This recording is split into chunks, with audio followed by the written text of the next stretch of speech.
Hello there and welcome to daGobbo's Grotto. My name's Andy and this is an unboxing of the Zombicide 2nd edition base game. This is unplanned, so I don't know how this is going to go. It's still got cellophane on. I'm trying out a new camera rig as well, so if my hand's coming at weird angles, then I'm really sorry about that, but that's the way it is. So what we do, we'll take the trusty knife with a small blade, and this is where gamers all over the world hold their breath as I try not to cut through the artwork of the game.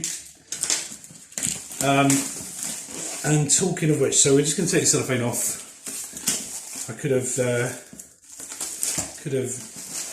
had a look at the box before I took the cellophane off, but I just wanted to jump straight in there, so let's do that.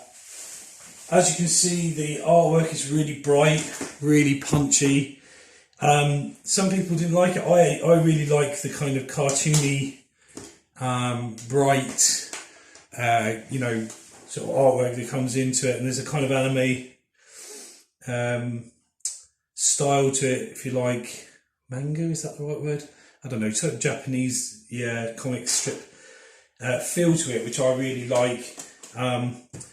It's not overly sexualized, which again I really like. I don't like these overly sexualized artworks for this sort of thing. Just trying to sell the game on the fact it looks fun rather than the fact it looks like that. So, what is the 2nd edition? It's by Simon, by Call Me or Not Games. Designed by Raphael Guton, Jean-Baptiste Lillian and Nicolas Rault. The artwork by Edouard Guton, and I'm really sorry if I've butchered those names. And throughout the theme is team up, gear up, level up, taken down. The game is for 1 to 6 players, for 14 or over, and should take about an hour. Looking on the back, there is a whole host. Sorry if I don't get these right because, like I say, new rig. We showed this in the unboxing of the whole package. There's a lot in this box. We haven't had a look inside, but just looking at this, there's a lot in this box. So, here we go. Ooh.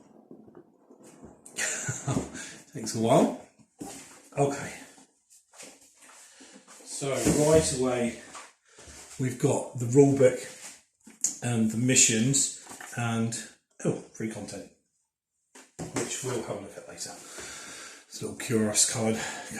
So, maintaining the same artwork from the front. I will go through this at the end of this video, or potentially in a second video. So, for the guys who've asked about the core book, actually it's probably best to flick through it in a separate video, so I'll do that straight after this one. Okay. So there's a rule book.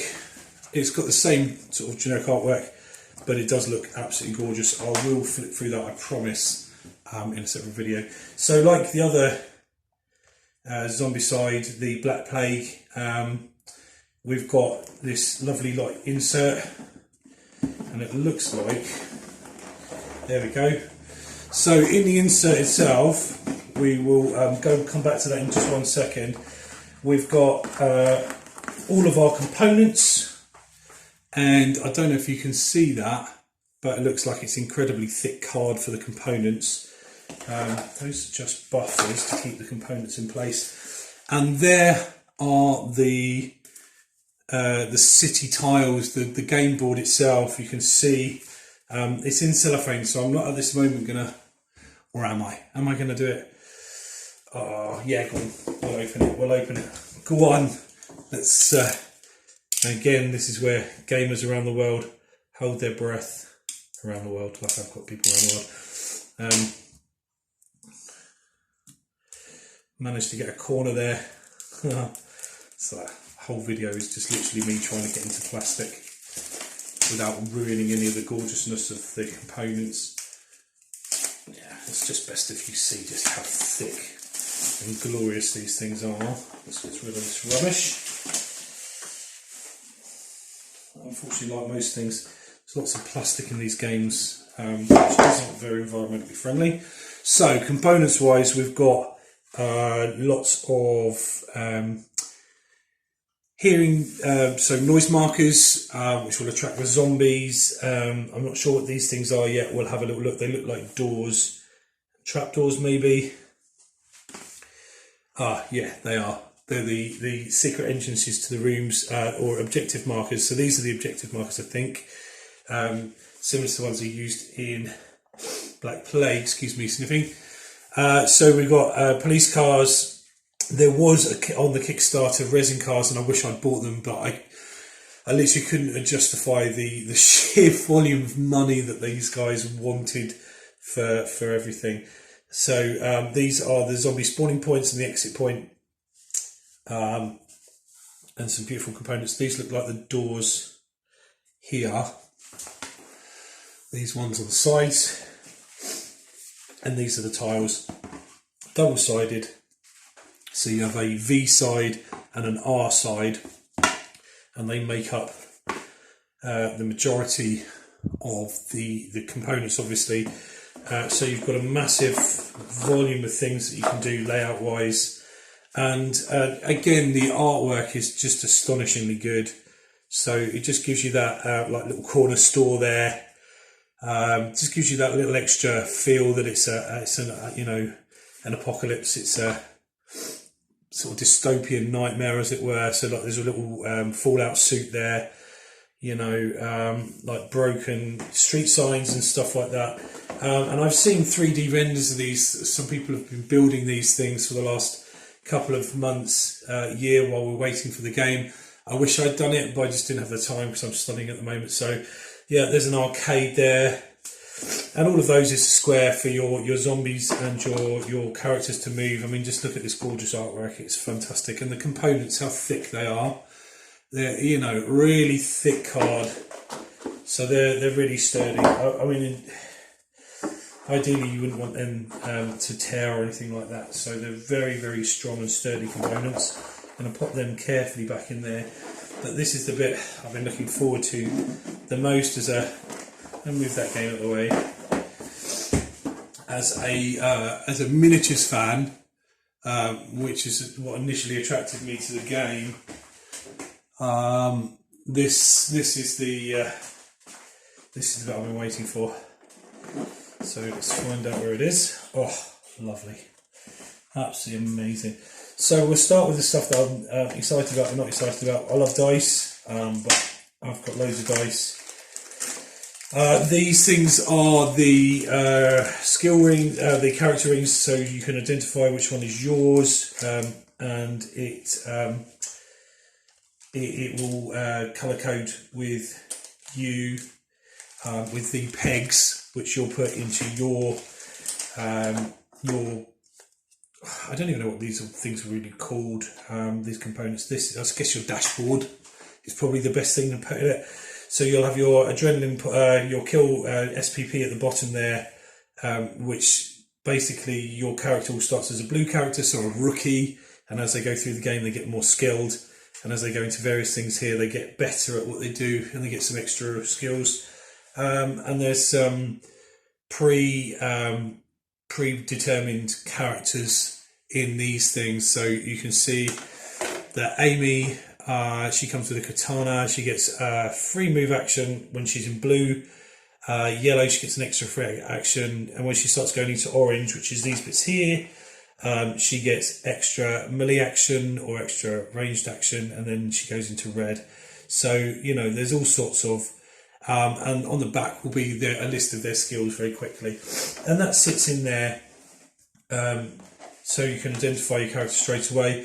On the dashboard itself you've got a left and a right hand, so a left hand and a right hand, and also backpack items go at the top, and these pegs holes here are for as you get better you can add extra skills. So that's the dashboards, and there's obviously 6 of those for the 6 characters, the 6 players. These are the cards. I really am not going to open these up because I'm going to need to separate them out and do all sorts with them before I put them back. So you have the zombie spawning cards, which are here, so they randomly determine how many zombies come out. There are the equipment cards that you search for in there, and then there are some spawning cards and all sorts of other bits and bobs. So yeah, there's quite a lot in there, quite a lot of those, but I won't open those up. So I do apologise, I won't open those up, because if I do, then I've got to then sort them before I put everything away again, because that will be that's the part of me that will not allow that to happen. Right, as always, this is my favourite bit. So we have got some awesome looking characters, and they will be fully painted by me, and I'll do that online if I can, but maybe even just to hopefully some of the processes, but certainly the finishing parts. You've got 12 playable characters there. You only got 6 in Black Plague, so 12 gives you lots and lots of different combinations of things. So there's something for everyone. So there's Amy, the one that you saw earlier, which is the katana wielding girl. There's very much a falling down, the Michael Douglas character in Falling Down kind of guy, double Uzi, but he's got that office look, the tie, the bag. You've got a sniper type hunter here, dual wield pistols wielder, again a kind of hunter guy, a chainsaw wielding, baseball bat street kind of kid. You know, there's all sorts here. Another katana wielder, an axe wielder, another chainsaw, who doesn't like a chainsaw in a zombie film, and a kind of all-out adventuring type kid with a weird kind of samurai helmet with the sort of demon face. So those are the characters I'm really looking forward to, and what we will do probably is another video as and when they get painted, with a little bit of a bio about each one. So all these guys are runners here, and there are 4 different types of runners this time, for a total of 16, and they are the fast dual action zombies, so they're really quite difficult to deal with. But talking of difficult to deal with, the Abomination and Simon have gone all out and put 4 different types of Abomination out for this game, and they are absolutely astonishingly good. Such good quality, as you would expect from these guys. I don't know if that's focusing properly. I'm so sorry, because I can't see the camera itself. I need to get a separate rig so I can see the camera. But hopefully you can see those Abominations. You've got this one looks like it's got some sort of armor. This one looks like a bio experiment gone wrong. Yeah, just really gorgeous minis. And to complete the box, we've got the rest of the zombies. So the first row, I'm just going to take this off, so hopefully you can see them a bit better. The first 2 rows are the fatties. These are quite difficult to destroy. You have to have high strength weaponry to get through them because of their extra armor. You've got the big girls and the big guys, all sorts of different poses. So you've got this guy, looks interesting. He looks like he's wearing almost like a muumuu. Definitely a guy. No, definitely a gal. Oh, who knows? Moobs. Who knows? So yeah, interesting poses. All sorts of interesting poses. This one's got an axe sticking out his back. This one is in some kind of like ballerina dress. So yeah, interesting. This one's got weapons sticking out of it as well, like a knife up to the hilt in it. So yeah, they're brilliant. And again, the basic zombies there that just flood the board. I mean, these such lovely sculpts. The End Is Nigh guy is my favourite, I think, with his sign to talk about the coming of the apocalypse. Absolutely stunning miniatures. Those miniatures I will do in a different box, a different video, like I say, so we can get right down into it. See the detail, which you'll see probably better when they've got some basic paint on it. And I've got to kind of decide what I'm going to do. I might do a film noir version where they're just all black and white, or I might just fully colorise the whole thing. I'm not quite sure. You know, a film noir would be very quick, very easy, and look kind of good in that old, like 19s of 60s and 70s horror films sort of vibe to it. But then obviously colorised would look a little bit more modern and a little bit more gritty. So we'll see. That's the box. I'm going to pop all that back, and as always, it doesn't go back exactly how it gets packed.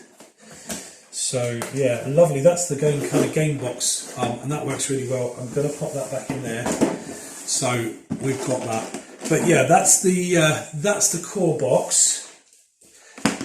The next video will be me going through the rule book, not in some detail, but a kind of flip through so you can see what is available in the game. Thank you for watching. My name's Andy from daGobbo's Grotto, and I'll see you next time.